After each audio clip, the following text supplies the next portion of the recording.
Patuloy ang pag-iikot ng mga senatorial candidate para sa eleksyon 2025 sa ilang probinsya at lungsod sa bansa. May unang balita, si Marisol Abduraman.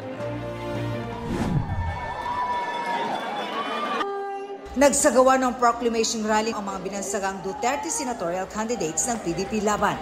Naroon sina Attorney Jimmy Bondo, Senador Ronald Bato de la Rosa, Senador Christopher Lawrence Bongo, Attorney J.B. Hinlo, Attorney Raul Lambino, Congressman Dante Marcoleta, Pastor Apollo Kibuloy na napanood via video message, Attorney Vic Rodriguez na guest candidate ng partido, at si Philip Salvador.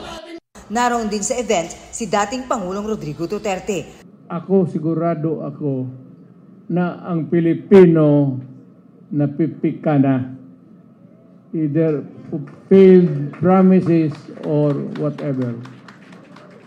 Kaya pagdating ng kung nasa isip pa yan ng Pilipino, swerte natin. Boss, panalo kayong lahat. Nagpadala naman ng mensahe si Vice President Sara Duterte para sa mga kandidato ng partido. Kasama si Pangulong Bongbong Marcos ng kampanya sa Iloilo City ang senatorial slate ng administrasyon. Kumpleto ang kanilang mga kandidatong sina Benhur Abalos, Makati Mayor Abby Binay, Senador Bong Revilla, Senadora Pia Cayetano, dating Senador Ping Lacson, Senador Lito Lapid, Senadora Amy Marcos, dating Senador Manny Pacquiao, dating Senador Tito Soto, Senador Francis Tolentino, Congressman Erwin Tulfo, at Congresswoman Camille Villar.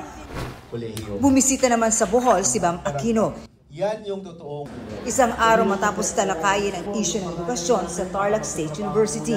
Si Attorney Sunny Matula nasa union event sa Laguna at sa Workers' Assembly sa Pampanga. Nakipagdialogo rin siya sa grupo ng employers. Humarap naman si Liza Masa sa isang event sa UP Los Baños kung saan binigyang diin niya ang independent foreign policy.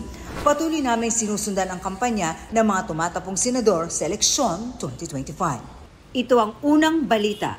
Marisol Abduraman para sa GMA Integrated News. Kapuso, huwag magpapahuli sa latest news and updates. Mag-iuna ka sa balita at mag-subscribe sa YouTube channel ng GMA Integrated News.